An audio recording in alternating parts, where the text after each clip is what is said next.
Hello everyone, welcome to Sarvodaya classes. Sarvodaya classes में आप सभी का स्वागत है। हाल ही में कैबिनेट ने 20,773.70 करोड़ रुपए का 13 गीगावाट के लिए ग्रीन एनर्जी कॉरिडोर प्रोजेक्ट जो है लद्दाख में जो इम्प्लीमेंट किया जाना है उसको मंजूरी दे दी है। फिर से मैं रिपीट करता हूँ, ग्रीन एनर्जी कॉरिडोर ये क्या है, इस समय सुर्खियों में बना हुआ है। तो आइए हम लोग इसको समझते हैं कि ये प्रोजेक्ट क्या है और कितने फेज में ये इम्प्लीमेंट किया जा रहा है। साथ ही इसकी कॉस्ट मैंने आपको बता ही दी कि 20,773.70 करोड़ रुपए है और इससे 13 गीगावाट जो एनर्जी है वो जनरेट की जानी है। कहाँ पर इम्प्लीमेंट किया जा रहा है, तो लद्दाख में किया जा रहा है। ठीक है, तो अगर आप चैनल पर नए हैं तो चैनल को सब्सक्राइब कर लीजिएगा। आइए हम लोग इस न्यूज़ को देखते हैं।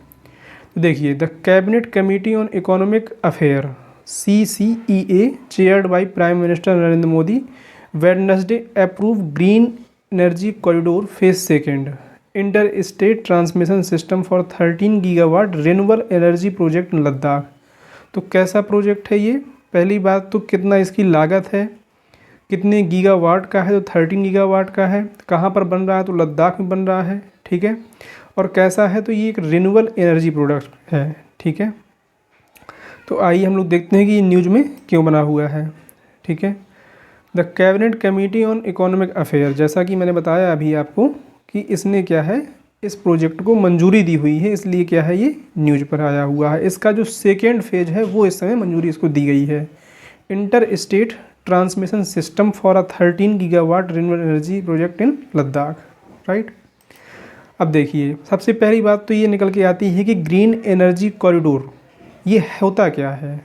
ठीक है, तो देखिए, ग्रीन एनर्जी कॉरिडोर क्या है, एक इनिशिएटिव है जिसका उद्देश्य क्या है कि integrating and evacuating renewable energy into India's power grid, यानी कि जो भारत की विद्युत सप्लाई है उसमें ज़्यादा से ज़्यादा रिन्यूएबल एनर्जी को इंटीग्रेट किया जाए और रिन्यूएबल एनर्जी को इवैक्यूएट किया जाए, यानी कि निकाला जाए और पावर ग्रिड में जोड़ा जाए इसको।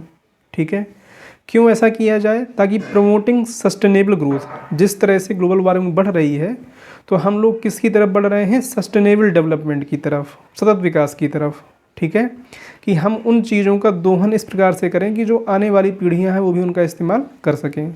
Right, and enhancing energy security, इसलिए इसका प्रयास किया जा रहा है कि एनर्जी सिक्योरिटी को हम बढ़ावा दे सकें। और इसको देखा जाए तो ये 2 फेज में था, उसका ये सेकेंड फेज है। ठीक, सेकंड प्रश्न आपसे बन सकता है कि इम्प्लीमेंटिंग एजेंसी कौन है, यानी कि जो ये प्रोजेक्ट बन रहा है उसकी इम्प्लीमेंटिंग एजेंसी कौन है, कौन बना रहा है इसको?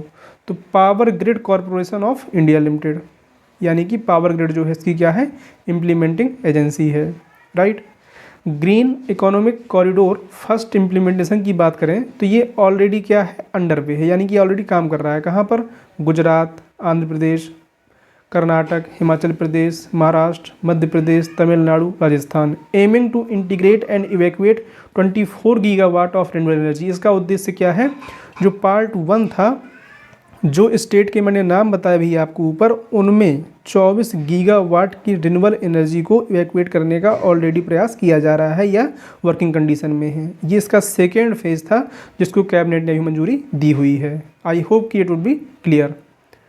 अब आगे देखें यदि, तो जो GEC है यानी ग्रीन इकोनॉमिक कॉरिडोर पार्ट 2 है, इसका इम्प्लीमेंटेशन क्या है, प्लान फॉर 7 स्टेट, 7 स्टेट के लिए किया गया है। गुजरात, हिमाचल प्रदेश, कर्नाटक, केरला, राजस्थान, तमिलनाडु एंड उत्तर प्रदेश। ठीक है, इसका भी टारगेट क्या है कि integration and power evacuation of around 20 gigawatt of project, यानी RE का मतलब है यहाँ renewable energy project over 5 year, यानी कि 2000 फाइनेंशियल ईयर 2021-22 से लेकर के फाइनेंशियल ईयर 2025-26 तक 20 गीगावाट की रिन्यूएबल एनर्जी को इवैक्यूएट करना या जनरेट करना इस क्या है, इसका मुख्य उद्देश्य है। राइट, आई होप कि आपको बात समझ में आ रही होगी। आगे यदि बात करें यदि हम, तो इसका ऑब्जेक्टिव क्या है? तो जैसा कि मैंने आपको बताया कि सिंक्रोनाइज रिन्यूएबल एनर्जी, खास तौर पे किसमें, विंड और सोलर में शिफ्ट करने के लिए, और कैसा, एक कन्वेंशनल पावर सोर्स हो। कन्वेंशनल और नॉन कन्वेंशनल पावर सोर्स क्या होते हैं? ये जानना है यदि आपको तो मैं उसके लिए अलग वीडियो एक ले आऊँगा। आप कमेंट सेक्शन में इसको बताइएगा कि आपको ये चीज़ मालूम है कि नहीं मालूम, ठीक है। और अगर आपको मालूम है तो साथ में ये भी कमेंट सेक्शन में बताइए कन्वेंशनल सोर्सेज के, पावर सोर्सेज के और कौन कौन से एग्जाम्पल हैं। Achieve 500 gigawatt of installed electricity capacity from non fossil fuel by 2030, ठीक है। तो इसका ऑब्जेक्टिव क्या है कि 2030 तक नॉन फॉसिल फ्यूल से 500 गीगावाट एनर्जी को जनरेट करने का इसका उद्देश्य है, right. Evacuate 20,000 megawatt of large scale renewable power, enhance India's long term energy security, ठीक है। तो बहुत दीर्घकालीन स्थिति को देखते हुए क्या किया जा सके, पावर को जनरेट किया जा सके, इसलिए है। और साथ ही साथ हम लोग ये भी चाहते हैं कि ये क्या रहे, इको फ्रेंडली ग्रोथ हो, यानी कि जो भी हम कंस्ट्रक्शन कर रहे हैं, जो भी चीज़ें बनाई जा रही हैं वो कैसी हों, इको फ्रेंडली हों। सस्टेनेबिलिटी की तरफ क्या है हम लोगों का ज़्यादा इस तरह ध्यान खिंचा हुआ है। By reducing the carbon footprint, create employment opportunity for both skilled and unskilled worker, ठीक है। और इसके साथ ही जो सस्टेनेबिलिटी है उसको तो बढ़ावा हम लोग दे ही रहे हैं, और साथ ही साथ प्रयास ये भी है कि एम्प्लॉयमेंट अपॉर्चुनिटी भी क्या की जाए, क्रिएट की जाए। किसके लिए, जो स्किल वर्कर हैं उनके लिए भी और जो अनस्किल वर्कर हैं उनके लिए भी, राइट। तो ये क्या था आपका पूरा ग्रीन एनर्जी कॉरिडोर प्रोजेक्ट जो है वो था, ठीक है। आई होप कि आपको ये सारी चीज़ें क्लियर हो गई होंगी। अगर कोई आपको इसमें डाउट लग रहा है तो आप कमेंट सेक्शन में पूछ सकते हैं। साथ ही अगर आप चैनल पर नए हैं तो चैनल को सब्सक्राइब कर लीजिएगा। बहुत बहुत धन्यवाद।